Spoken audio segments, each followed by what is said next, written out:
नमस्कार दोस्तों, education with Mukesh Kumar में आप सभी का स्वागत है। कैसे हो दोस्तों? मैं आशा करता हूँ आप एकदम स्वस्थ एवं अच्छे होंगे। आज हम क्लास 10 का मॉडल पेपर हल करने वाले हैं। चलिए शुरू करते हैं।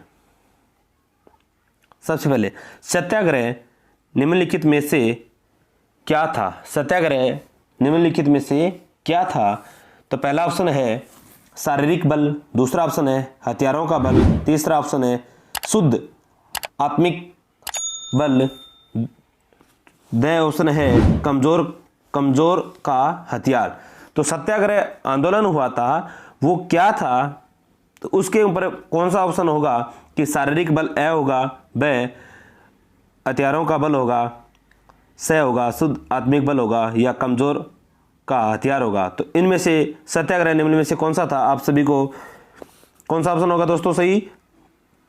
इसका ऑप्शन होगा शुद्ध आत्मिक बल। इसमें ऑप्शन कौन सा होगा? शुद्ध आत्मिक बल।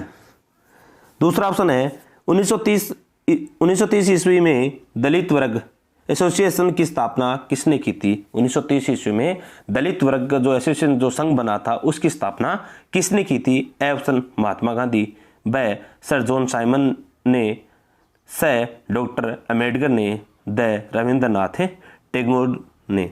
तो दलित जो एसोसिएशन बना था, जो संगठन बना था, उसकी स्थापना 1930 ईस्वी में किसने की थी? तो वो स्थापना की थी डॉक्टर भीमराव अम्बेडकर। तीसरा क्वेश्चन पे आगे बढ़ते हैं। महामंदी का प्रारंभ किस वर्ष हुआ था? जो महामंदी आई थी उसकी शुरुआत किस वर्ष हुई थी? ए 1919 में, ब 1925 में, स 1931 में, द 1929 में। तो किस वर्ष में महामंदी की शुरुआत हुई थी? तो महामंदी की शुरुआत हुई थी 1929 ईस्वी में। तो इसका ऑप्शन सही हो जाएगा दोस्तों, द। आगे बढ़ते हैं।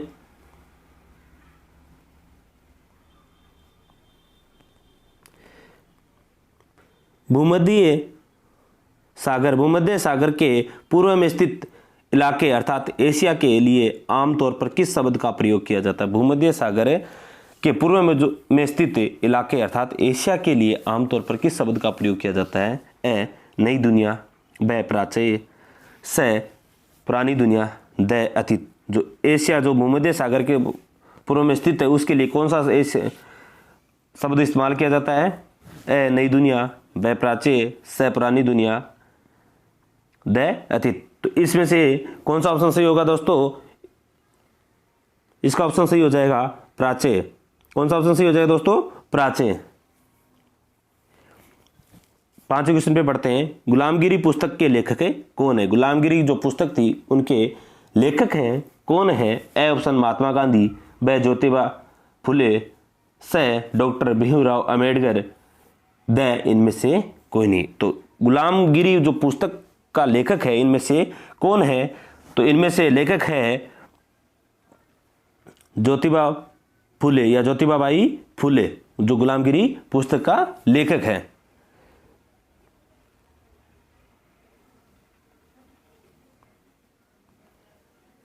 अगला क्वेश्चन, निम्न में से किस देश में एक दलीय व्यवस्था है? निम्न में से ऐसा कौन सा देश है जिनमें एक दलीय व्यवस्था है? ए चीन, ब भारत, स संयुक्त राज्य अमेरिका, द ग्रेट ब्रिटेन। तो इनमें से कौन सा ऑप्शन सही होगा दोस्तों? 6 में ऑप्शन होगा जो एक दलीय व्यवस्था है। तो इनमें से चारों ऑप्शनों में से एक ही देश है, वो देश है चीन, जो एक दलीय व्यवस्था है।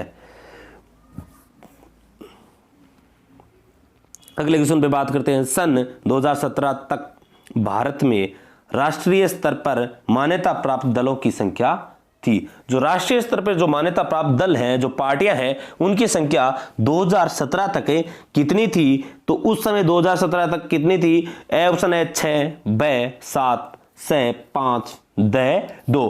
तो इनमें से जो 2017 के राष्ट्रीय स्तर पर जो मान्यता प्राप्त थी, जो पार्टियां थी, वो कितनी थी? 7 पार्टियां थी। इसमें ऑप्शन हो जाएगा ब सही। कौन सा ऑप्शन सही हो जाएगा दोस्तों? ब।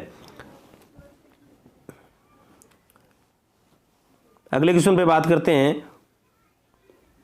समकालीन विश्व में शासन का वह प्रमुख रूप कौन सा है जिसका दूसरा कोई प्रतिद्वंदी नहीं है, प्रतिद्वंदी नहीं है। समकालीन विश्व में शासन का वह प्रमुख रूप कौन सा है जिसका दूसरा कोई प्रतिद्वंदी नहीं है? कौन सा प्रतिद्वंदी नहीं है?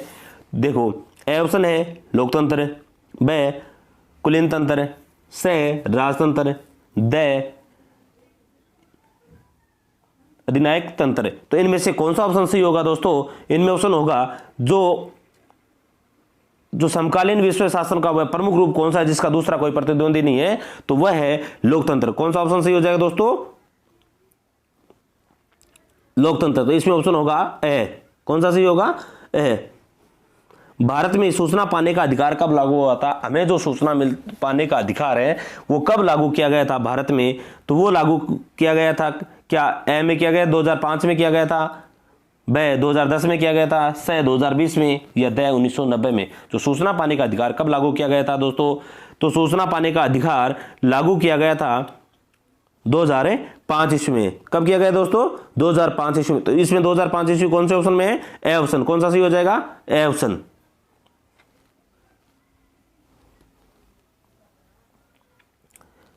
मुद्रा का आधुनिक रूप है, मुद्रा का आधुनिक रूप है, मुद्रा का आधुनिक रूप है कागज मुद्रा, ए, ब चेक, स बैंकों में निक्षेप, द ये सभी। जो मुद्रा का जो आधुनिक रूप है इनमें से देखो, कागजी मुद्रा भी है वर्तमान में, चेक मुद्रा भी चलती है, बैंक में निक्षेप भी चलते हैं। तो इसमें तीनों ऑप्शन सही होंगे।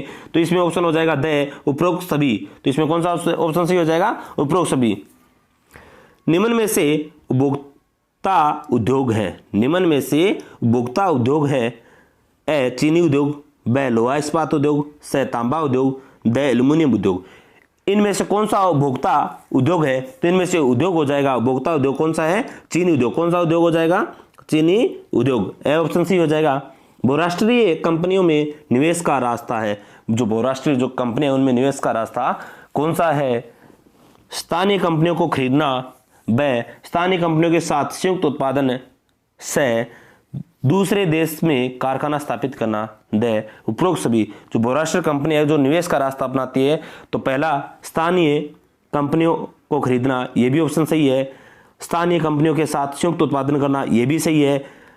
दूसरे देश में कारखाने स्थापित करना, ये भी बात सही है। तो इनमें से उपरोक्त सभी हो जाएगा। कौन सा ऑप्शन सही हो जाएगा दोस्तों? उपरोक्त सभी। आगे बढ़ते हैं। प्रश्न है 2 नंबर है, रिक्त स्थानों की पूर्ति कीजिए। तो इसमें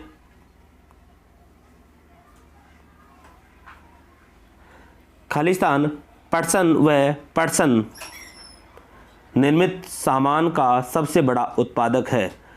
पटसन व पटसन निर्मित सामान का सबसे बड़ा उत्पादक जो देश है उसका आपको नाम बताना है। तो वह देश कौन सा है? कौन सा देश है दोस्तों? वह देश है भारत। कौन सा देश है? भारत। पहले में आ जाएगा भारत है जो पटसन व पटसन निर्मित सामान का सबसे बड़ा उत्पादक देश है। चलिए दूसरे क्वेश्चन पे बात करते हैं। सन 1885 ईस्वी में, सन 1885 ईस्वी में यूरोपीय देशों ने मानचित्र पर लकीरें खींचकर खालिस्तान महाद्वीप को आपस में बांट लिया था। तो सन 1885 में यूरोपीय देशों ने मानचित्र पर लकीरें खींचकर खालिस्तान महाद्वीप को आपस में बांट लिया था। किस महाद्वीप को आपस में बांट लिया था? कौन सा महाद्वीप था? अफ्रीका महाद्वीप। कौन सा महाद्वीप था दोस्तों? अफ्रीका महाद्वीप। तो दूसरे में कौन सा हो जाएगा? अफ्रीका महाद्वीप।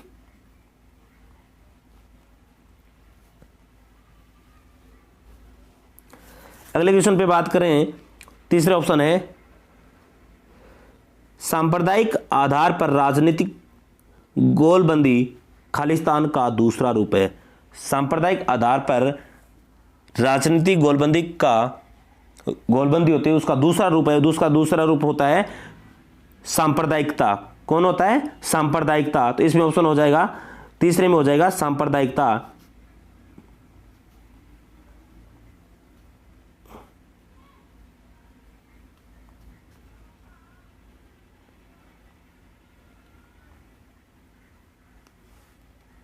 तीसरे में कौन सा हो जाएगा? सांप्रदायिकता। अगले क्वेश्चन पे बात करें,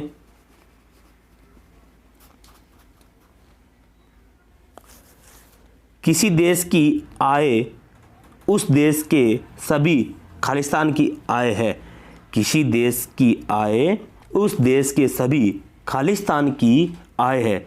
तो खालिस्तान किसकी आय है? तो एक देश में रहने वाले लोगों की। तो ये इसका ऑप्शन सही हो जाएगा निवासियों की। किसकी आय होती है? निवासियों की। चौथे में ऑप्शन हो जाएगा निवासियों की।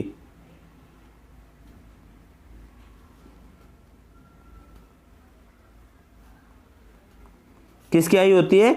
किसी भी देश की आय उस देश में रहने वाले लोगों की आय होती है, या फिर उन वहां के रहने वाले निवासी जो लोग हैं उनकी आय होती है। पांचवें क्वेश्चन पे बढ़ते हैं। भारतीय रिजर्व बैंक खालिस्तान की ओर से करेंसी नोट जारी करता है। जो भारतीय रिजर्व बैंक खालिस्तान की ओर से करेंसी नोट जारी करता है, जो करेंसी नोट जारी करने का अधिकार किस क्षेत्र में आता है, किस सरकार के अधीन आता है? वो जारी करने का अधिकार आता है केंद्र सरकार के द्वारा या केंद्रीय सरकार के द्वारा। किस सरकार के द्वारा आता है? केंद्रीय सरकार के द्वारा।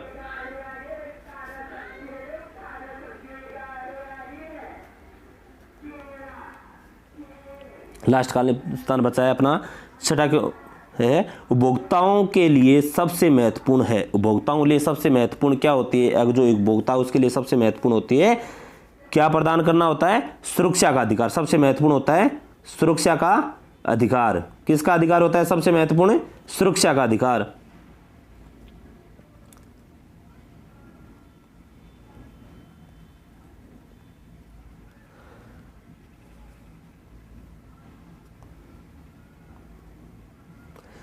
अब बात करें 1448 ईस्वी। 1448 ईस्वी में योहान गुटेनबर्ग ने कौन सी पुस्तक छापी थी? जो 1448 ईस्वी में योहान गुटेनबर्ग ने कौन सी पुस्तकें छापी थी? तो इन्होंने कौन सी पुस्तक छापी थी 1448 ईस्वी में? इन्होंने पुस्तक छापी थी बाइबिल। कौन सी पुस्तक छापी थी? बाइबिल।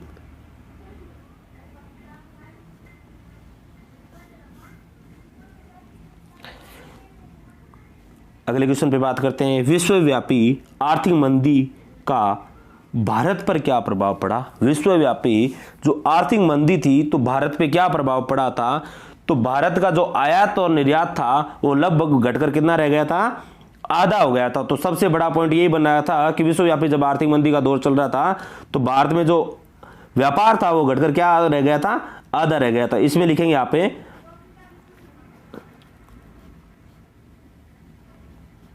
भारत के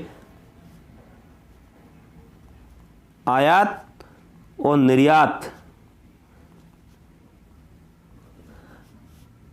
लगभग कितना रह गया था? घटकर लगभग आधा रह गया था। घटकर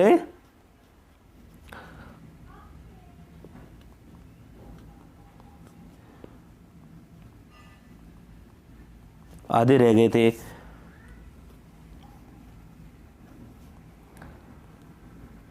ईस्ट इंडिया कंपनी ने गुमास्तों की नियुक्ति क्यों की थी? ईस्ट इंडिया कंपनी ने गुमास्तों की नियुक्ति क्यों की थी? तो हम सबको पता है कि जो बुनकर थे उनका निरीक्षण करने के लिए, जो बुनकरों की जो गुणवत्ता है वो बनाए रखने की, जो निरीक्षण करने के लिए जो क्वालिटी है उनकी देखरेख करने के लिए की गई थी। तो आप इसमें लिख सकते हैं कि बुनकरों का निरीक्षण करने के लिए।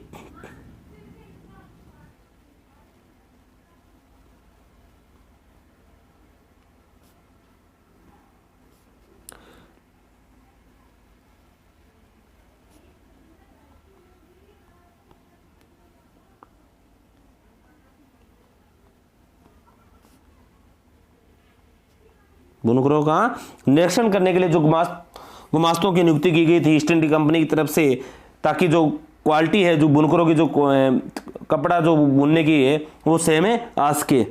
अगला था किन्हीं दो तिलहन फसलों का नाम बताएं। किन्हीं दो जिससे क्या हो तिलहन फसलों, उनका क्या बताना आपको? नाम बताना है। तो किन्हीं दो तिलहन फसलों के नाम बता सकते हो तो आप लिख सकते हैं पहला सरसों, ये भी एक तिलहन फसल है। दूसरी है मूंगफली, लिख सकते हो।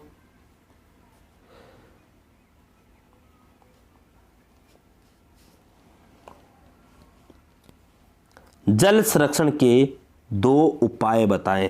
हम पानी को किस तरीके से बचा सकते हैं वो दो तरीके बताने हैं। तो पहला सबसे जो अपने राजस्थान में जो प्रचलित रहता है, जो छत का वर्षा जल संग्रहण करके सबसे ज्यादा अगर हम वर्षा का जो पानी है उसका संग्रहण कर लेंगे तो पहला तरीका ये हो जाएगा। तो इसमें लिख देंगे यहाँ पे छत वर्षा जल संग्रहण करके।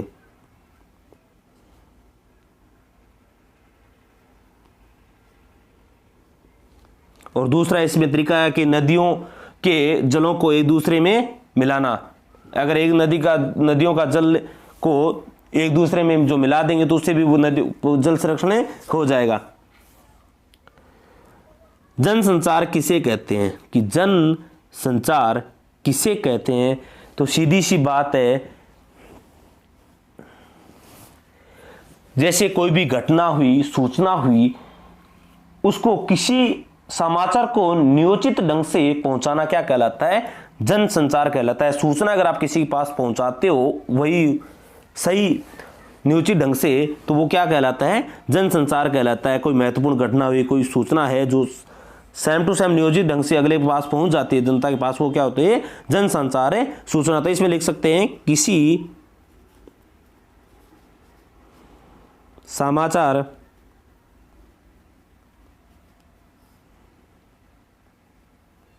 को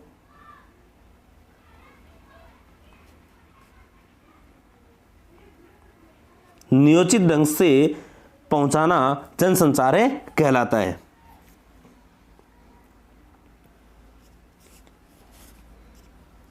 अगला क्वेश्चन है, कौन सी शासन व्यवस्था अपनी कुछ कमियों के बावजूद पूरे विश्व में स्वीकार्य है? ऐसी कौन सी शासन व्यवस्था है कि उसमें कमियां तो है फिर भी पूरे विश्व में स्वीकार है, सब लोग उसको मानते हैं, पूरे देशवासी? तो ऐसी कौन सी शासन व्यवस्था है? ऐसी शासन व्यवस्था कौन सी है? तो ऐसी शासन व्यवस्था है, जैसे पूरे विश्व में जो मान्य है वो शासन व्यवस्था है लोकतंत्रात्मक, या लोकतंत्रात्मक शासन व्यवस्था है वो पूरे विश्व में मान्य है। तो इसका ऑप्शन हो जाएगा लोकतंत्रात्मक।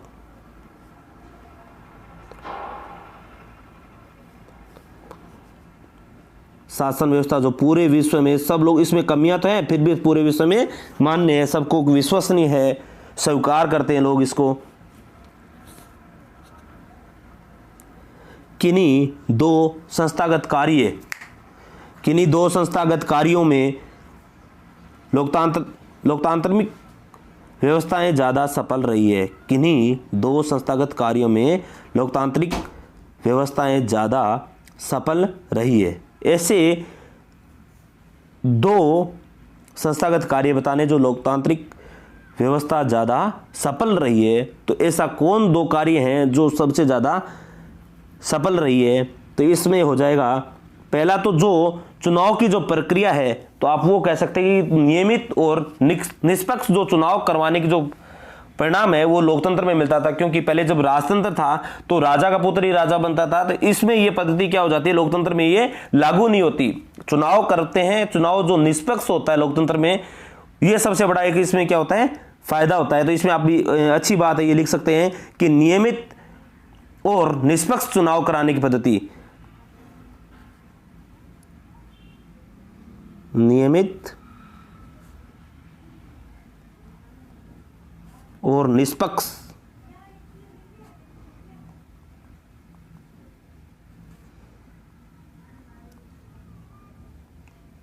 चुनाव कराने के लिए। और दूसरा ऑप्शन आप लिख सकते हैं खुली सार्वजनिक चर्चा के लिए उचित स्थितियां हैं। अगर कोई भी चर्चा करनी होती है तो खुली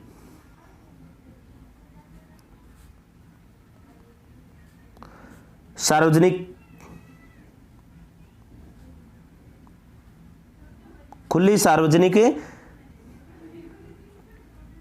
चर्चा के लिए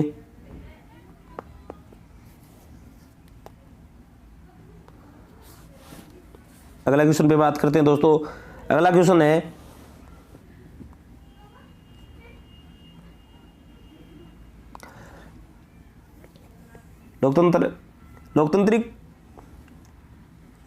लोकतांत्रिक सुधारों का कार्य कौन करता है? लोकतांत्रिक जो सुधारों का कार्य कौन करता है, जो लोकतांत्रिक जो स्थिति है उनको सुधारने का कार्य कौन करता है, उनको सुधारने का कार्य मुख्यतः राजनीतिक कार्यकर्ता करते हैं। पहला आप लिख सकते हैं राजनीतिक कार्यकर्ता करता है, एक तो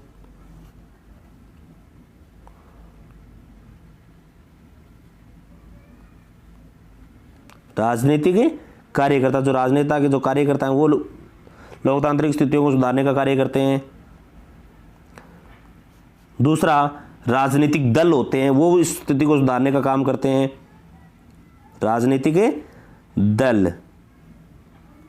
तीसरा आप लिख सकते हैं आंदोलन, जो आंदोलन कोई समाज सेवा है, जो आंदोलन करते हैं वो लोकतंत्र को सुधारने का कार्य करते हैं।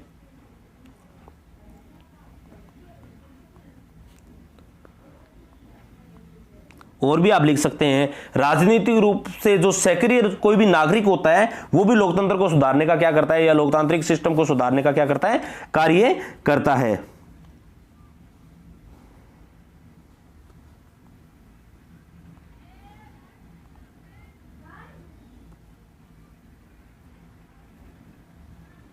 अगला क्वेश्चन है मौसमी बेरोजगारी क्या है।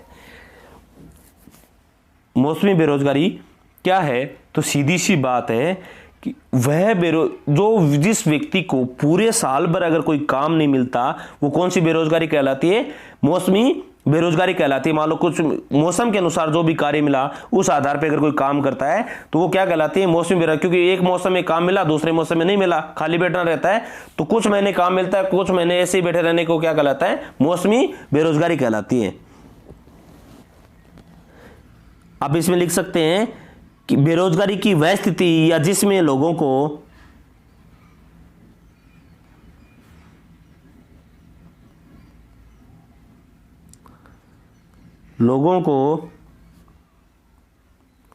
पूरे साल काम नहीं मिलता वह मौसमी बेरोजगारी कहलाती है। आप ऐसे भी लिख सकते हैं कि जिन्हें कुछ महीनों में ये लोग काम करते हैं बाकी महीने बैठे रहते हैं, वो भी कौन सी बेरोजगारी कहलाती है, मौसमी बेरोजगारी कहलाती है। अगला क्वेश्चन,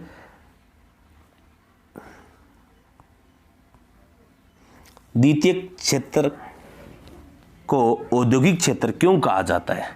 पहले हमें जो कार्य है अपने क्षेत्र है वो कितने भागों में बांटे गए हैं, 3 क्षेत्र, जो प्राथमिक क्षेत्र है, द्वितीय क्षेत्र है, तृतीय क्षेत्र है। तो द्वितीय क्षेत्र में औद्योगिक क्षेत्र क्यों कहा जाता है, तो इस क्षेत्र को,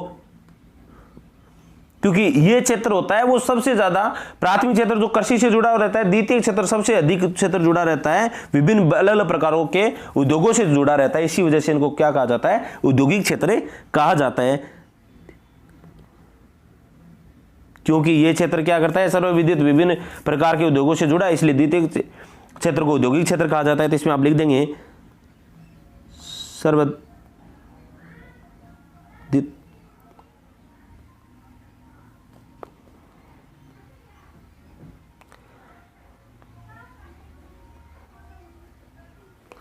विभिन्न प्रकार के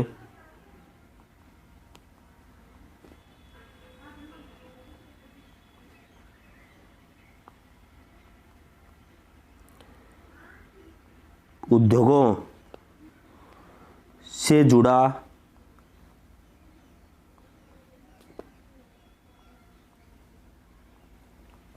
हुआ है, इसलिए द्वितीय क्षेत्र को औद्योगिक क्षेत्र कहा जाता है। अगला है भारत में राज्यों में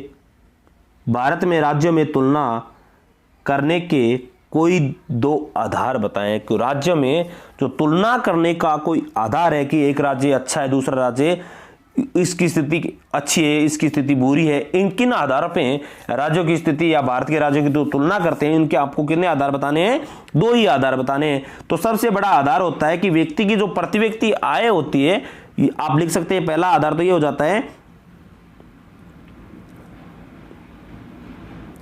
प्रति व्यक्ति आय। अब एक राज्य के दूसरे राज्य की जो व्यक्ति है हम तुलना करके देखते हैं तो वो सर्वप्रथम क्या देखते हैं, प्रति व्यक्ति आय।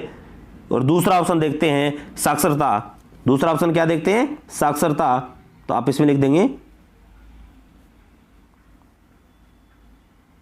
एक सेकंड, दूसरा ऑप्शन हो जाएगा आपका साक्षरता। साक्षरता, पहला प्रति व्यक्ति आय, दूसरा हो जाएगा आपका साक्षरता। अगला क्वेश्चन आता है आपका, जोल वेराइन के विषय में आप क्या जानते हैं। जोल वेराइन था, उसके विषय में आप क्या जानते हैं। तो सीधी सी बात है कि सन 1834 में परसा की पहली, या सन 1834 ईस्वी में परसा की पहल पर एक शुल्क संघ स्थापित किया गया था। कब किया गया था, 1834 में एक संघ शुल्क स्थापित किया गया, जिसे किस नाम से जाना जाता था, जोल वेराइन नाम से जाना जाता था। जोल वेराइन में अधिकांश जर्मन कौन थे, अधिकांश जर्मन राज्य सम्मिलित हो गए थे। इस जो संघ में थे सबसे ज्यादा कौन स्थापित हो गए थे, अधिकांश जर्मन है वो क्या हो गया था, सम्मिलित हो गया था। इसमें आप देख लें कि सन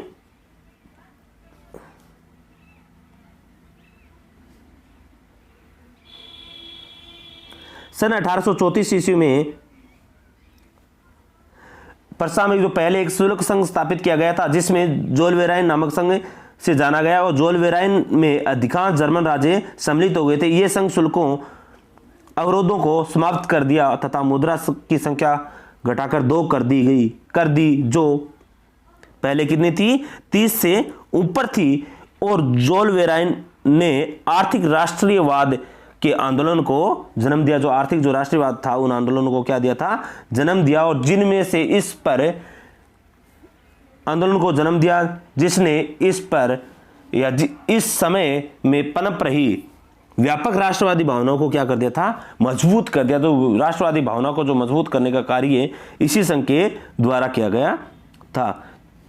तो अगला क्वेश्चन है कि 20वीं शताब्दी में अपनी उत्पादकता बढ़ाने एवं मिलों से मुकाबला करने के लिए भारतीय बुनकरों ने किस प्रकार नई तकनीकी को अपनाया था।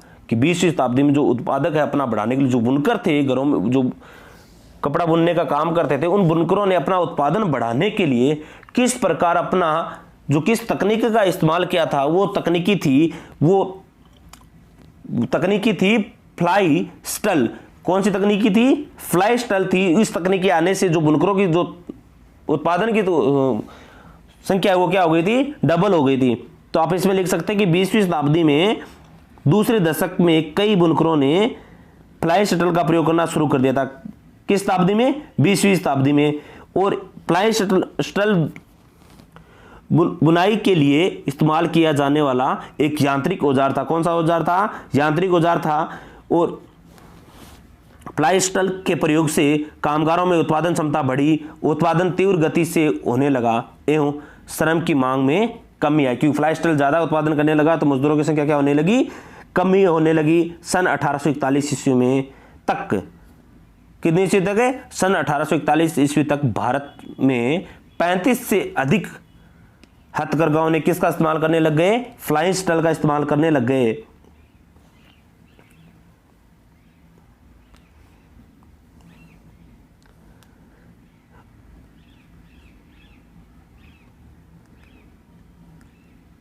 मद्रास, मुसेर, कोचिंग, बंगाल आदि क्षेत्रों में तो ऐसे हथकरघे 70 से 80% हो चुके थे। अतिरिक्त कई छोटे छोटे सुधार किए गए जिससे बुनकरों के उत्पादन बढ़ने लगे। कई अलग अलग उत्पादनों को जो सुधार किए गए जिसकी वजह से उत्पादन है वो क्या करने लगा, बढ़ने लगा।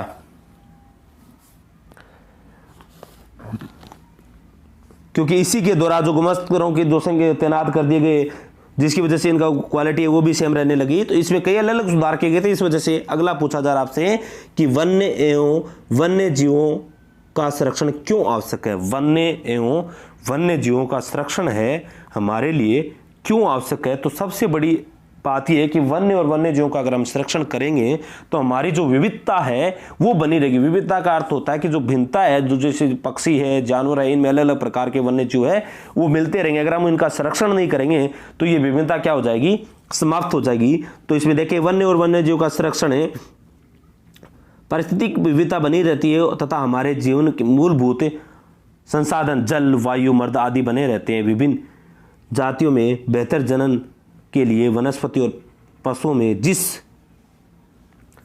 विविधता को भी संरक्षित करते हैं, क्योंकि विविधता को संरक्षित करना बहुत जरूरी होता है कि वन्य जीव संरक्षण को अगर करेंगे तभी हमारी विविधता क्या होगी, बनी रहेगी। आपके मतानुसार बांध कैसे उपयोगी? अब आप इसमें अपने मत के अनुसार आप बता सकते हैं कि बांध किस प्रकार हमारे लिए उपयोगी। तो आप इसमें लिख सकते हैं कि मेरे मतानुसार बांध हमारे लिए बहुत उपयोगी है, क्योंकि बांध केवल सिंचाई के लिए काम में नहीं आता बल्कि इससे हम विद्युत उत्पादन कर सकते हैं, मनोरंजन के कार्य भी कर सकते हैं, मछली पालन भी कर सकते हैं, नौकायान भी कर सकते हैं। तो बांध हमारे लिए क्या होता है, बहुउपयोगी उद्देश्य या बहुउद्देशीय परियोजना चलती है जिसकी वजह से अलग अलग हम कार्य करते हैं। तो बांध हमारे लिए बहुत उपयोगी होता है। अगला क्वेश्चन देखिए, कपास के उत्पादन के लिए आवश्यक भौगोलिक परिस्थितियां कौन कौन सी होनी चाहिए? जो हम अगर हमें कपास उत्पादन करना है तो उसके लिए भौगोलिक स्थिति कौन कौन सी होनी चाहिए? तो सबसे बड़ी बात है कि कपास उत्पादन में तापमान कैसा होना चाहिए। तो कपास उत्पादन अगर हम कर रहे हैं तो इसका तापमान क्या होना चाहिए, उच्च तापमान होना चाहिए। अगर हमें कपास उत्पादन करना है तो इसका तापमान कैसा होना चाहिए, उच्च होना चाहिए। तथा इसमें कपास उत्पादन में क्या वर्षा की अधिक आवश्यकता होती है या कम की? तो इसमें कपास उत्पादन के लिए, कृषि के लिए हल्की वर्षा की आवश्यकता होती है, इसमें ज्यादा वर्षा की आवश्यकता नहीं होती। हमें सिर्फ तापमान क्या चाहिए, अधिक चाहिए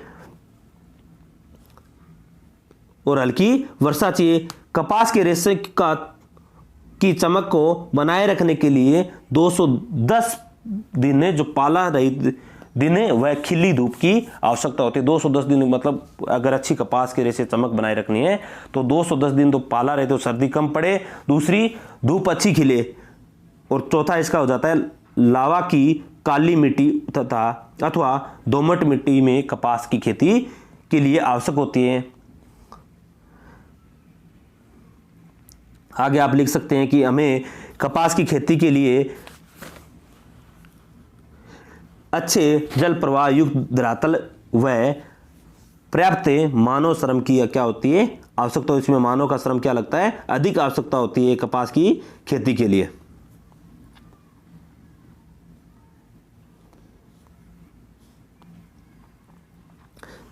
भारत के प्रमुख जल मार्गों के नाम बताएं कि भारत में प्रमुख जल मार्ग कितने हैं। तो हम सबको पता है भारत में प्रमुख जो जल मार्ग है वो कितने हैं, 3 है। पहला है नौगम्य जलमार्ग संख्या 1, दूसरा है नौगम्य जलमार्ग संख्या 2, तीसरा है नौगम्य जलमार्ग संख्या 3। तो भारत में मुख्य रूप से कितने हैं, 3 जलमार्ग हैं। पहला जो जलमार्ग चलता है हल्दिया तथा इलाहाबाद के मध्य गंगा जलमार्ग है, जो कितना लंबा है, 1620 किलोमीटर लंबा है। दूसरा जलमार्ग है सदिया व धुबरी के मध्य 891 किलोमीटर लंबा है, जो ब्रह्मपुत्र नदी का जलमार्ग से होकर गुजरता है। तीसरा नौगम्य जलमार्ग इसका है केरल में पश्चिम तटीय नगर या नगर वह कितना पश्चिम तटीय नगर को जो जलमार्ग है वो कितना लंबा है, 205 किलोमीटर लंबा है। और यहां कहां से लेके कहां तक गुजरता है, कोटानपुरम से कुमान तक, और उद्योग मंडल से चंपारण नहरों से किलोमीटर 205 किलोमीटर तक होता है। अगला देखिए, सत्ता के क्षैतिज एवं ऊर्ध्वाधर वितरण में क्या अंतर है। सत्ता के 2 वितरण बड़े तौर पे होता है, क्षैतिज वितरण और ऊर्ध्वाधर वितरण में क्या अंतर है। तो इसका अंतर डिसाइड करते हैं कि क्षैतिज वितरण और ऊर्ध्वाधर अंतर में क्या अंतर होता है। तो सत्ता का क्षैतिज वितरण में होता है कि क्षैतिज वितरण में सरकार के एक ही स्तर पर सत्ता में वितरण होता है। सरकार का कितने स्तर पर वितरण होता है, एक ही स्तर पे क्या होता है, वितरण होता है। जबकि ऊर्ध्वाधर वितरण में सरकार का विभिन्न स्तरों पे क्या होता है, वितरण होता है। ये तो पहली बात सिद्ध हुई। दूसरी, क्षैतिज वितरण में एक ही स्तर पर सरकार के अंगों के बीच सत्ता का बंटवारा होता है। क्षैतिज वितरण में एक ही स्तर पर सरकार के अंगों के बीच क्या होता है, बंटवारा होता है, जबकि ऊर्ध्वाधर वितरण में सरकार के शक्तियों का विभाजन होता है। पहले अंग होते हैं जैसे कार्यपालिका, न्यायपालिका, विधायपालिका, इनके अंगों में भी क्षैतिज वितरण हो गया, और फिर इसके सरकार के जो विभाजन के स्तरों के बीच में जो शक्तियों का क्या होता है, विभाजन होता है। अलग अलग शक्तियों के आधार पर इनको विभाजन किया जाता है। तीसरी बात करें, क्षैतिज वितरण में एक ही स्तर की सरकार होती है, जबकि ऊर्ध्वाधर वितरण में निम्न स्तर की क्या होती है, सरकार होती है। अलग अलग प्रकार की जो सरकारें होती है किसमें, ऊर्ध्वाधर वितरण में। अगला क्वेश्चन देखें, सामाजिक भेदभाव की उत्पत्ति के कोई दो कारणों की विवेचना कीजिए। सामाजिक भेदभाव की उत्पत्ति के कोई दो कारण आपको बताने हैं कि इसमें भेदभाव के जो उत्पन्न हो जाता है, सामाजिक भेदभाव की उत्पत्ति के कोई दो कारण बताने। कोई भी दो आप कारण बता सकते हैं कि पहला, सामाजिक भेदभाव उत्पन्न होना शुरू हो जाता है जो जन्म पर आधारित होता है। आप बच्चे ने जन्म लिया, जन्म लेते ही आधारित हो जाए, जैसे ब्राह्मण है। पहले बात अगर हम मोटे तौर पे धर्म के आधार पे देखें, जन्म लिया, हिंदू में बच्चा जन्मा तो वो हिंदू हो गया, मुस्लिम में बच्चे ने जन्म लिया तो मुस्लिम हो गया। तो जन्म पे आधारित हो जाता है सबसे ज्यादा सामाजिक विभाजन होना। फिर हम जातिगत आधार पर बंटवारा कर सकते हैं। सामान्यतः अपने अपने समुदायों को नहीं चुनते, ये जो सामान्यतः हम सबको बताया समुदाय को नहीं चुनते, केवल इस आधार पर ही किसी विशेष समुदाय के सदस्य हो जाते हैं कि हमारा जन्म उस समुदाय एक परिवार में हुआ है। उदाहरण के लिए जातीय हुए हो, नस्ल का अंतर हो जाता है। सीधी सी बात है, जिस समुदाय में हमारा जन्म हुआ उस समुदाय में हमारा नस्ल और जाति के आधार पर क्या हो जाता है, भेदभाव शुरू हो जाता है। दूसरा देखें कि दूसरा सबसे बड़ा अंतर होता है कि जैसे आर्थिक स्तर पर देखें, कोई व्यक्ति गरीब है, कोई अमीर है, इस आधार पर देखिए कि सामाजिक अंतर विद्यमान आर्थिक असमानताओं के कारण उत्पन्न होता है। उदाहरण के लिए एक ही परिवार में धनी व गरीब व्यक्ति प्राय एक दूसरे से घनिष्ठ संबंध नहीं रखते। अमीर व्यक्ति वो अमीर व्यक्ति के साथ संबंध रखने की कोशिश करता है, गरीब व्यक्ति गरीब के साथ, क्योंकि वे अपने से अलग अलग अनुभव करते हैं। अगला क्वेश्चन देखें, नेपाल तथा बोलिविया के जन संघर्षों की समानता लिखिए। नेपाल और बोलिविया में जो जन संघर्ष हुए थे उनकी क्या समानता रही वो आपको बतानी है। तो उनकी समानता सबसे पहले रही कि नेपाल का आंदोलन और बोलिविया का आंदोलन जल युद्ध, दोनों लोकतांत्रिक आंदोलन थे। दोनों जो आंदोलन हुए थे, दोनों जगह जो सत्ता थी वो कौन सी सरकार सत्ता थी, लोकतांत्रिक सत्ता थी। तो ये बात सही है। दूसरा, दोनों ही देशों के हुए संघर्षों में सफलता प्राप्त हुई। दोनों के जो संघर्ष हुई उन्होंने क्या प्राप्त हुई, सफलता प्राप्त हुई। तीसरी बात देखें, दोनों देशों में हुए आंदोलन विश्व के लोकतंत्र प्रेमियों के लिए एक प्रेरणा का क्या बना, स्रोत बना।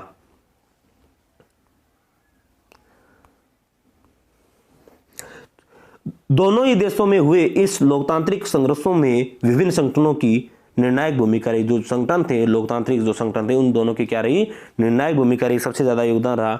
मानव विकास सूचकांक का महत्व बताए। जो मानव विकास सूचकांक है उसका क्या महत्व होता है, मानव विकास सूचकांक का, यह अपना प्रश्न है।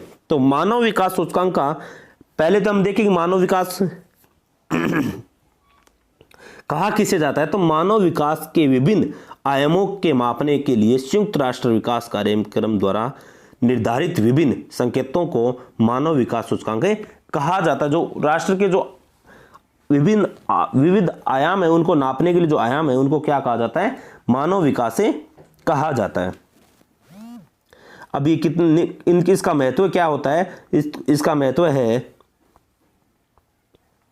ये देश के विकास के स्तर का संकेत देता है। अगर मानव विकास अधिक है तो देश के विकास का स्तर का क्या देते हैं, संकेत देता है। इसके माध्यम से आर्थिक विकास को महत्वपूर्ण घटकों, जीवन को प्रत्याशी शिक्षा स्तर, वास्तविक प्रति व्यक्ति आय की जानकारी मिलती है। अब देश के अगर मानव विकास की अगर सूचकांक की जो रिपोर्ट देख लें तो पूरे देश के उसमें प्रति व्यक्ति आय कितनी इनकम हो रही है, उसकी आर्थिक स्थिति कैसी है, शिक्षा कैसी है, इन मानव विकास की रिपोर्ट के आधार पर मापन किया जाता है।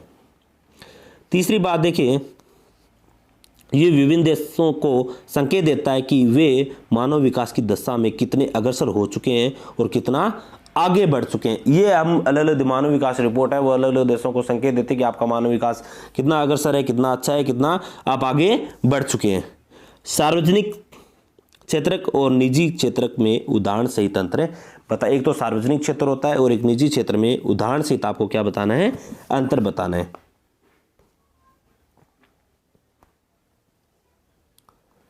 तो सार्वजनिक क्षेत्र और निजी क्षेत्र में अंतर है। तो सीधी सी बात है कि सार्वजनिक क्षेत्र से आज से है कि गतिविधियों से है जिसे सरकार का स्वामित्व होता है, जिसका संचालन है सरकार द्वारा किया जाता है, वो कौन सा क्षेत्र हो जाता है? सार्वजनिक क्षेत्र। अब इसका सीधी सी बात देखें, अपने साधारण शब्दों में अंतर देखें।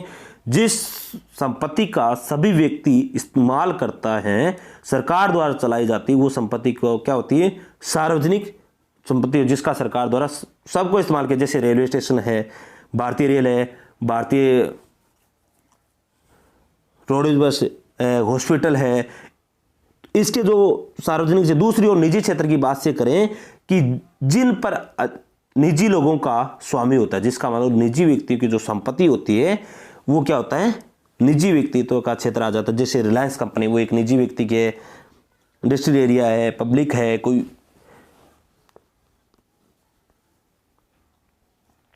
आप इसमें धनराशि भी जोड़ सकते हैं जो निजी क्षेत्र में आते हैं। सार्वजनिक क्षेत्र जिसमें सभी व्यक्ति इस्तेमाल करते हैं, जो सरकार द्वारा चलाए जाते हैं, जैसे रेल परिवहन सबसे बड़ा एक उदाहरण हो जाता है भारतीय रेल।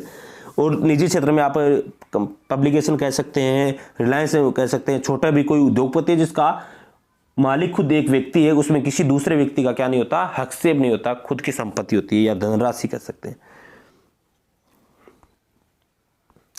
अगला, बैंक जिन लोगों के पास अतिरिक्त धनराशि है और उन जिन धनराशि की जरूरत है के बीच मध्यस्थता का काम करते हैं। कथन को स्पष्ट कीजिए। पहली बात आपसे ये कह रहा है कि बैंक के पास जो धनराशि है, बैंक जिन लोगों के पास अतिरिक्त धनराशि है, जो अतिरिक्त मतलब जिन लोगों के पास ज्यादा धन है वो बैंक में जमा करा रहे हैं, वो और जिन्हें धनराशि की जरूरत है। एक तो जो लोग बैंक में धनराशि अतिरिक्त है, वो मतलब जिनके पास अतिरिक्त धन है वो बैंक में जमा करा रहे हैं, और जिनको अतिरिक्त धनराशि की जरूरत है, जिन लोगों की धनराशि की जरूरत है वो बैंक से लोन ले रहे हैं। इनके बीच मध्यस्थता का क्या है? इसके मध्यस्थता क्या है? इस दोनों के बीच में क्या संबंध है? इस कथन को हमें क्या करना है? स्पष्ट करना है। सीधी सी बात है कि बैंक उन लोगों से जमा राशि स्वीकार करते हैं और जिनके पास अतिरिक्त धन होता है, और बैंक जमा पर ब्याज का भुगतान करते हैं। और बैंक में जो जमा करता है उन पे क्या करते हैं? ब्याज का भुगतान करके। हमारे पास अतिरिक्त धनराशि अगर हम बैंक में जमा करा रहे हैं तो उस राशि का हमें बैंक क्या देती है? ब्याज देती है। बैंक अपने पास जमा धनराशि को एक छोटा भाग नकद के रूप में रखते हैं। इस किसी एक दिन में जमाकर्ता द्वारा धन निकालने की संभावना को देखते हुए रखा जाता है, और जो ये भाग रखा जाता है वो निकालने की जमा किसी छोटे भाग के रूप में रखा जाता है कि कभी भी व्यक्ति निकाल सकता है। अगली बात देखें, चूंकि किसी एक दिन केवल कुछ ही जमाकर्ता ही नगद रुपए निकालने के लिए आते हैं, इसलिए बैंक अपने पास जमा करते अधिकांश भाग क्या दे देती है? ऋण देती है। सीधी सी बात है कि हम ज्यादा लोग हर व्यक्ति बैंक में रुपए जमा कराता है, तो सारे व्यक्ति तो रुपए निकालने जाते नहीं है, उनमें से कुछ ही व्यक्ति, जितनों लोगों ने जमा कराए उनमें से कोई व्यक्ति जो धनराशि वो बैंक से निकालने जाता है अपनी। बाकी जो बैंक के पास जो धनराशि बच जाती है वो बैंक क्या दे देती है? ऋण के तौर पे या फिर लोन के तौर पे क्या दे देती है? ब्याज पे दे देती है। अगला है, सूचना पाने का अधिकार क्या है? इसके कोई दो लाभ बताने। सीधी सी बात है कि सूचना पाने का अधिकार क्या है, पहले तो आपको यह बताना है। इसके दो आपको क्या बताने हैं? लाभ बताने। तो सूचना पाने का उपभोक्ता के लिए सबसे महत्वपूर्ण अधिकार है, सबसे बड़ा अधिकार है उपभोक्ता के लिए जो। और यह अधिकार कब लागू किया गया था? यह कानून 2005 में लागू किया गया था। इस अधिकार के तहत हम किसी भी व्यक्ति क्या प्राप्त कर सकते हैं? जानकारी प्राप्त कर सकते हैं, जिसे हम सूचना पाने का अधिकार हो तो उसको शॉर्ट में कहते हैं RTI। क्या होती है? RTI लागू कर सकते हैं। अगला है, सूचना पाने का अधिकार का लाभ क्या है? अब सूचना पाने का अधिकार क्या है कि अगर हमें किसी भी वस्तु या किसी भी सेवा के बारे में अगर जानकारी नहीं है तो सूचना पाने के अधिकार के तहत हम क्या कर सकते हैं? वो जानकारी प्राप्त कर सकते हैं। और अगर कोई खराब वस्तु निकल जाए तो उसकी हम शिकायत दर्ज करा सकते हैं, और उसका मुआवजा, अगर खराब वस्तु उसका पाने का मुआवजा कर सकते हैं, वस्तु बदलने की मांग कर सकते हैं। किस अधिकार के तहत? सूचना पाने के अधिकार के तहत। और ये कब लागू किया गया था? अक्टूबर 2005 में। यह अधिकार है जो सूचना पाने का अधिकार, इसके तहत उपभोक्ता का क्या नहीं हो सकता? शोषण नहीं हो सकता।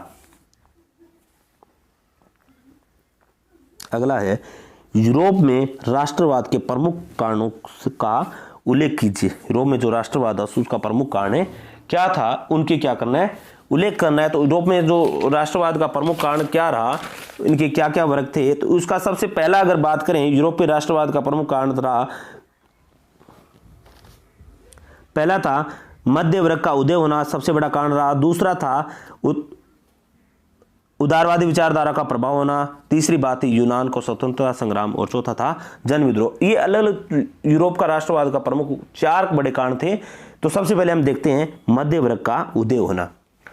जैसे यूरोप में यह मध्य वर्ग का उदय कब हुआ था कि यूरोप में 19वीं सदी में हुए औद्योगिकरण के कारण नए सामाजिक समूह श्रमिक व मध्य वर्ग अस्तित्व में आए थे। जो मध्य वर्ग था, सामाजिक था, किस सदी के बाद मध्य वर्ग अस्तित्व में आने लगे थे? 19वीं सदी के बाद। अब वर्ग की बात करें, देखो 3 वर्गों में बांटा गया है। देखो गरीब या तबके वर्ग, मध्य वर्ग और कुलीन वर्ग, जो पूंजीपति वर्ग। इस वर्ग में देखो श्रमिक वर्ग आते थे, जो श्रमिक वर्ग मध्य वर्ग अस्तित्व में आए, और मध्य वर्ग के कुलीन विशेषाधिकार को क्या कर दिया गया था, कुलीन वर्ग के जो बड़े पूंजीपति वर्ग थे उनके विशेष अधिकार क्या कर दिए गए थे, समाप्त कर दिए गए थे। जैसे शिक्षित व उदारवादी वर्गों के बीच राष्ट्रीय एकता की विचारधारा क्या करने लगी थी, पनपने लगी थी, ये लोकप्रिय बनाया गया था। अगला देखो उदारवादी,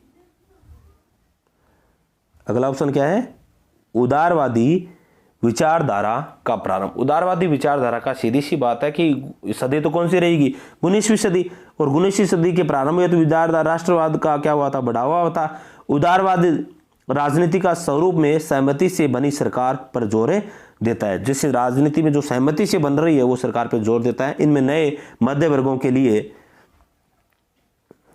इसका अर्थ होता प्रति व्यक्ति के लिए आजादी और कानून के समक्ष सबकी बराबरी हो। जैसे कुलीन वर्ग है और मध्य वर्ग, दोनों में जो कानून बन रहे थे उन कानूनों में क्या होनी चाहिए, बराबरी। कोई भी वर्ग हो उनमें सब में कानूनी में क्या होगी, बराबरी होगी। वो क्या होता है, उदारवाद। उदारवादी विचारधारा का क्या होने लगा था, प्रारंभ होने लगा था। तीसरा था यूनान का स्वतंत्रता संग्राम। तो यूनान का स्वतंत्रता संग्राम कब हुआ था, यूनान के 1832 ईस्वी में हुई जो संधियां थी, 1832 ईस्वी में जो संग्राम हुआ था, कुस्तुनतुनिया की संधि के जो कुस्तुनतुनिया की जो संधि हुई थी,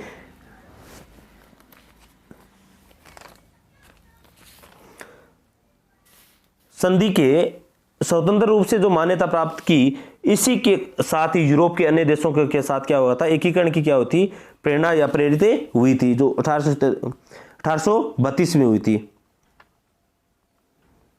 जन विद्रोह क्या हुआ था, तो जन विद्रोह की बात करें कि 1830 के दशक यूरोप की जनसंख्या तेजी से वृद्धि हुई तथा इसमें बेरोजगारी, खाद्य सामग्री क्या आने लगी, कमी आने लगी, जिसके चलते लोगों ने क्या करना शुरू कर दिया, विद्रोह करना शुरू कर दिया। और विद्रोह भी रूढ़िवादी भावना थी वो क्या कमजोर होने लगी। तो सबसे बड़ा ये कारण था कि रूढ़िवादी भावना कमजोर होने लगी। और कब हुई, 1830 में जो जनसंख्या क्या है अचानक विस्फोट के रूप में बढ़ी। अगला है भू निम्नीकरण की समस्या को किस तरह हल किया जा सकता है, प्रमुख उपाय बताएं कि भूमि को जो निम्नीकरण की जो समस्या है वो किस प्रकार हम हल कर सकते हैं। इसके प्रमुख उपाय आपको बताने। तो हमें सीधी सी बात है कि भूमि निम्नीकरण की समस्या को किस प्रकार हल कर सकते हैं। तो सीधी सी बात है कि भूमि निम्नीकरण की जो समस्या है, मानव अनेक क्रियाकलापों किससे करता है, भूमि पे करता है। तो इसमें सबसे बड़ा भूमि का महत्वपूर्ण संसाधन है। सबसे बड़ा संसाधन अगर कहें इस मानव के लिए तो वो है भूमि। और मानव क्रियाकलाप केवल न केवल भूमि का निम्नीकरण हो रहा है, परंतु भूमि को हम हानि पहुंचाने वाली प्राकृतिक शक्तियों में क्या कर रहे हैं, बदल रहे हैं, जो भूमि को क्या पहुंचा रहे हैं, नुकसान। इस समस्या का हल पाने के लिए जो सीधे भूमि का जो निम्नीकरण हो रहा है, भूमि की कमी, इसका सबसे बड़ा कारण है कि हम ज्यादा से ज्यादा क्या लगाएं, वृक्षारोपण करें। दूसरा, पेड़ों का संरक्षण करें। तीसरा, रेतीली टीलों का स्थानांतरण करने से रोकें। और औद्योगिक स्राव और कूड़े करकट की ठीक निकासी करें, जो कूड़ा करकट है। तो इसमें चारों टॉपिक को देखते हैं। पहला है वृक्षारोपण। तो भूमि वनस्पतियां भूमि को सुरक्षात्मक आवरण प्रदान करती है। वनस्पतिक आवरण के कारण पानी सीधा जमीन पर नहीं गिर पाता। ये मिट्टी की उर्वरकता को बनाए रखता है और मदद करता है। और वनारोपण भूमि निम्नीकरण की जो स्थिति है वो समस्या को सुलझा देता है और इसके कारण प्रमुख कारगर सिद्ध हो सकता है। पेड़ों का रक्षक मेखला, पेड़ों की रक्षक मेखला का भूमि निम्नीकरण को कम करने में क्या करता है, सहायता करता है। दूसरा, रेतीली टीलों का स्थिरीकरण, रेतीली टीलें, उसका स्थिरीकरण का मतलब होता है कि मरुस्थल के क्षेत्रों में बालू के टीलों का स्थिरीकरण बहुत जरूरी है। ये कार्य कांटेदार पौधे और लगाकर किया जा सकता है। जो टीले हैं, जो कटाव होता है हवा की वजह से, उनको रोकना बहुत जरूरी होता है।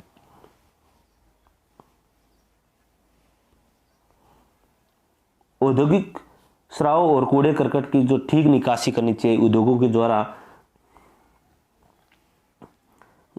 उद्योगों से निकलने वाला गंदा पानी और अन्य वर्जनीय पदार्थों को भूमि निम्नीकरण कारणों से, इसलिए औद्योगिक कचरे को जल संशोधित करने के पश्चात ही क्या करना चाहिए, विसर्जन करना चाहिए। उद्योगों से जो सीधा जल निकल रहा है, जो केमिकल निकाला, तो उसका संशोधन करके उसका फिर उसके बाद क्या करना चाहिए, छोड़ना चाहिए। इससे भूमि प्रदूषण कम होगा और उसमें क्या सहायता होगी, भूमि निम्नीकरण करने में क्या हो जाएगी, सहायता मिलेगी।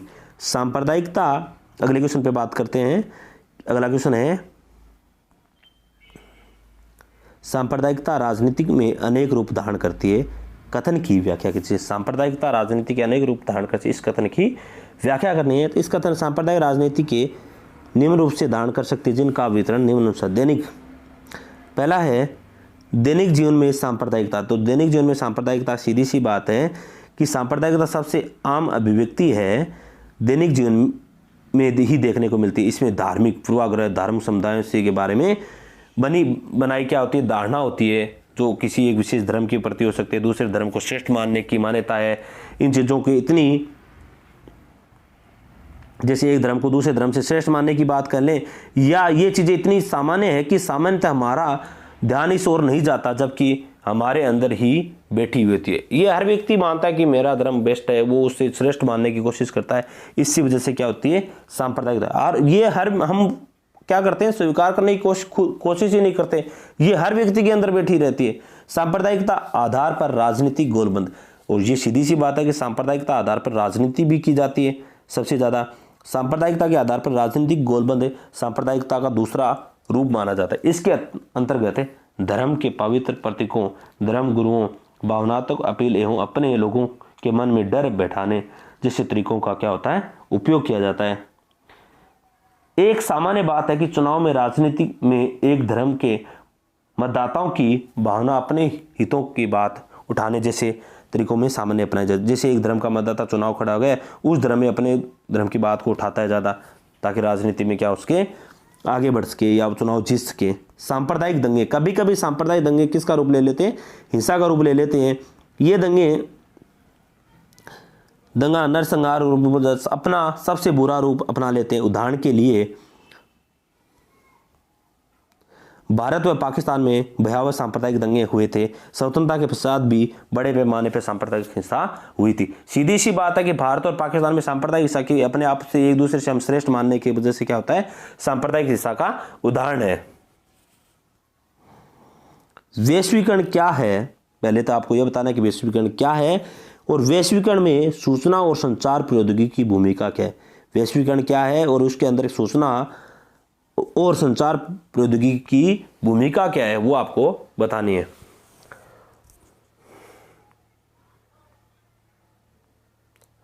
तो वैश्वीकरण विभिन्न देशों के मध्य परस्पर संबंध एवं तीव्र एकीकरण की प्रक्रिया को क्या कहलाते हैं, वैश्वीकरण कहलाते हैं। एक दूसरे देशों के साथ संबंध बनाना या एकीकरण की प्रक्रिया को पूरा करना क्या कहलाता है, वैश्वीकरण कहलाता है।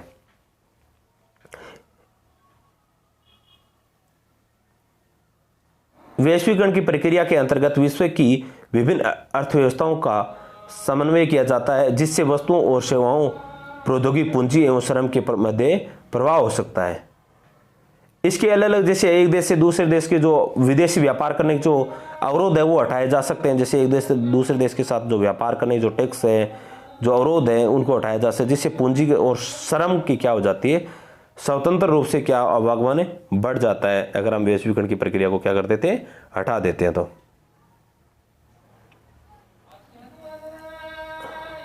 वैश्वीकरण की सूचना और संचार प्रौद्योगिकी की भूमिका क्या है।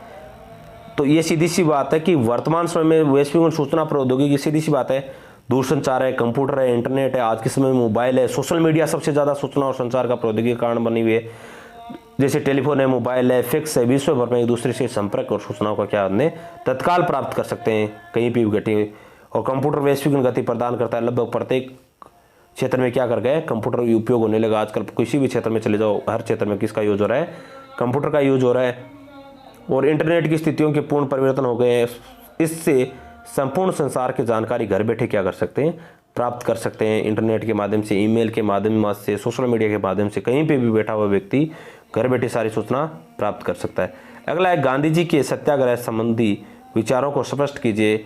गांधी जी के किन गुणों ने भारत के स्वतंत्रता संग्राम को एक जन आंदोलन ने बना दिया। अब कौन से गुण थे जिसकी वजह से गांधी जी के, पहले तो आपको यह बताना है कि गांधी जी के सत्याग्रह संबंधी विचारों को स्पष्ट करना है। फिर गांधी जी के किन गुणों ने भारत के स्वतंत्रता संग्राम को एक जन आंदोलन बना दिया।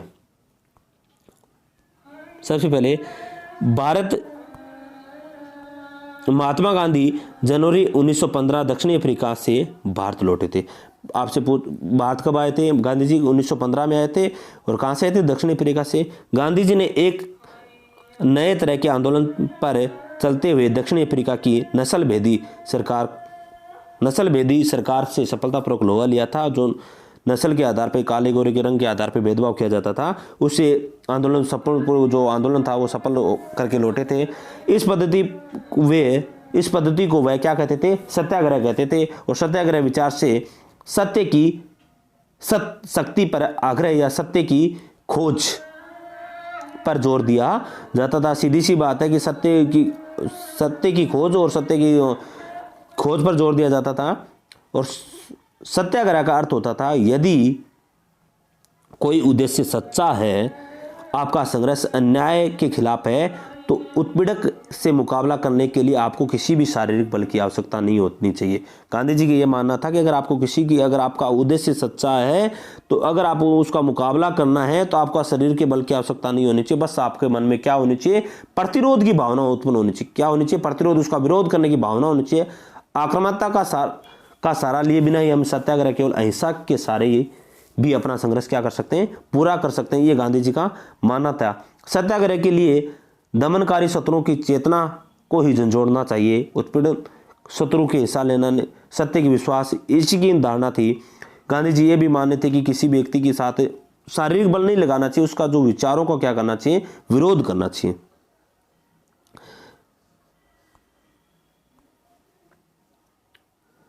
सहज भाव से स्वीकार करने के लिए प्रेरित किया जाना चाहिए। इस संघर्ष के अत्यंत होती है। गांधी जी का विश्वास था कि अहिंसा का ही यही मार्ग सभी भारतीयों को एकता के सूत्र में बांध सकता है। गांधी जी ये चाहते थे कि अहिंसा का जो मार्ग है, अहिंसा का मार्ग, वही एक भारत को एक सूत्र में बांध सकता है। गांधी जी अहिंसा के गुणों के कारण उनके विद्यार्थी, शिक्षक, वकील, किसान, उद्योगपति, श्रमिक, सभी जाति धर्मों लोग जुड़े गए। उनके आंदोलन ने जन आंदोलन का रूप ले लिया। ये सबसे बड़ा कारण था कि अहिंसा की वजह से बहुत सारे वर्ग के लोग एक साथ गांधी जी हो गए। अगला क्वेश्चन है, स्थानीय शासन व्यवस्था के स्तर एवं गठन की प्रक्रिया का वर्णन करें। तो स्थानीय शासन की जो व्यवस्था, स्तर का बताना और गठन की प्रक्रिया। पहली बात ये कि स्थानीय शासन का गठन की प्रक्रिया, सीधी सी बात है कि स्थानीय शासन व्यवस्था गांवों एवं शहरों के दोनों पर स्थापित है। तो स्थानीय शासन व्यवस्था वो गांव में भी स्थापित होती है और कहाँ होती है? शहरों में भी स्थापित होती है। गांव में तो इसे क्या कहते थे? पंचायत राज के नाम से जाना जाता है। जैसे पंचायत है, राज के नाम से पंचायती राज के नाम से जाना जाता है। बल्कि शहरों में किस नाम से जाना जाता है? शहरों में इसको नाम को, जैसे नगर पालिका हो गई, नगर परिषद हो गया, नगर निगम हो गए, इन संस्थाओं के नाम से जाना जाता है। पहले बात करें ग्राम स्तर की, तो ग्राम स्तर में प्रत्येक गांव को या ग्राम समूह के लिए क्या बनाई जाती है? ग्राम पंचायत का क्या बनाया गया है? प्रावधान बनाया गया है। ये एक तरह की परिषद होती है जिसमें कई सदस्य एवं अध्यक्ष होता है। सदस्य वार्डों से चुने जाते हैं। जो सदस्य होते हैं ना ग्राम पंचायत के, जो वो वार्ड पंच बनाए जाते हैं, वो पंचों को सदस्य चुने जाते हैं तथा उनके सामान्य पंच कहा जाता है।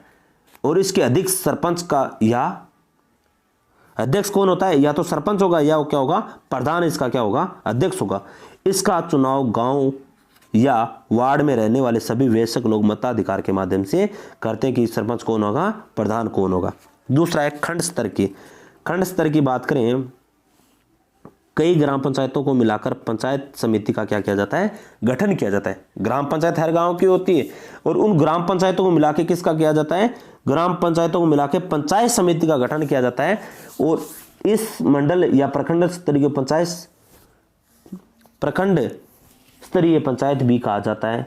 इसके सदस्यों का चुनाव संबंधित क्षेत्र के सभी पंचायत सदस्य करते हैं। इसके बाद हम बढ़ते हैं जिला स्तर पे।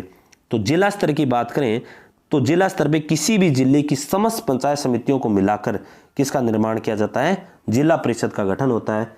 और ये पंचायती राज की सर्वोच्च संस्था जिला परिषद अधिकांश सदस्यों का चुनाव करती है। जिला परिषद उस जिले से लोकसभा राज्यसभा के लिए चुने गए सांसद, विधायक और स्तरीय परिषद संस्थाओं का कुछ अधिकार इस सदस्य के होते हैं। सबसे पहले हम क्या करेंगे? पंचायत समितियों को चुनाव करवाते हैं। पंचायत वार्ड पंचायत जो ग्राम पंचायत के मंडल का जो अध्यक्ष होता है उसकी बात करें तो ग्राम पंचायत समिति जो पंचायत समिति उसका अध्यक्ष होता है। उसके बाद इनको जो चुनने का सरपंच या प्रधान वो क्या होता है? अध्यक्ष होता है। और खंड दूसरे की बात करें तो इसमें पंचायत समितियों को मिलाकर जो पंचायत होते हैं उनको मिलाकर क्या बनाई जाती है? पंचायत समिति बनाई जाती है। और तीसरा जो खंड आता है जिला स्तर पे, उसमें समस्त जो पंचायत समितियां मिलकर क्या बनाती है? जिला परिषद का गठन करती है। और ये पंचायत राज का सर्वोच्च संस्था होती है। अगला जो स्तर बचता है वो बचता है शहरी स्तर पर। और शहरी स्तर पे सीधी सी बात है कि शहरी स्तर पे जैसे नगर पालिका हो गई, नगर परिषद हो गई, नगर निगम का गठन किया जाता है। इन संस्थाओं का कामकाज निर्वाचित प्रतिनिधि करते हैं या चुने हुए प्रतिनिधित्व करते हैं। नगर पालिका के अध्यक्ष अध्यक्ष और नगर परिषद के में सभापति और नगर निगम के इन्हें मेयर या महापौर कहा जाता है। जो नगर निगम का अध्यक्ष होता है उसे मेयर या महापौर कहा जाता है। बाकी तो सेम ही कहा जाता है। नगर पालिका को तो नगर पालिका अध्यक्ष कह दिया और नगर परिषद को सभापति या नगर निगम अध्यक्ष कहते हैं।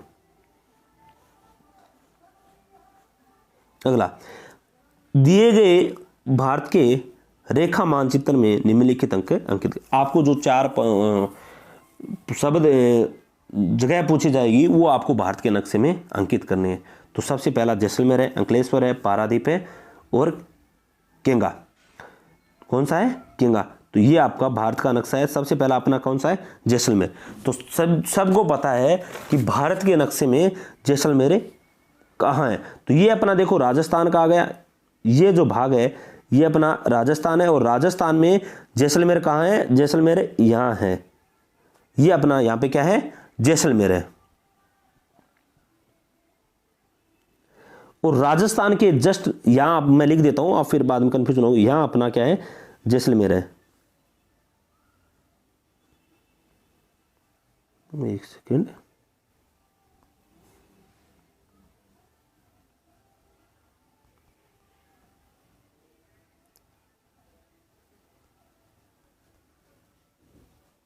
यहां जैसलमेर है। और अंकलेश्वर कहाँ है आपका? जो अंकलेश्वर है वो आपका यहां है। तो यहां आपका लिख देता हूं अंकलेश्वर।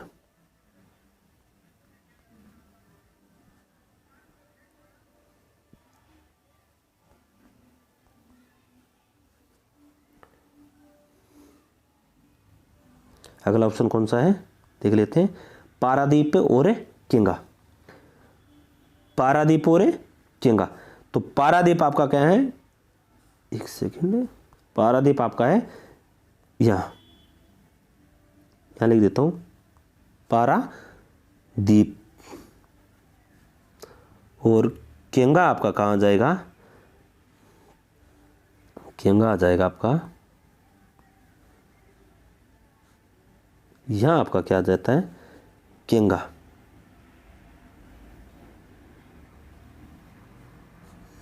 केंगा, ये आपका केंगा।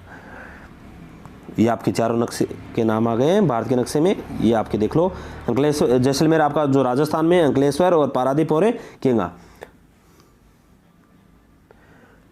Thank you so much. मैं आशा करता हूँ आपको ये पूरा मॉडल पेपर अच्छे से समझ में आया होगा। अगर कोई भी आपको समस्या आ रही है तो आप कमेंट के माध्यम से पूछ सकते हैं।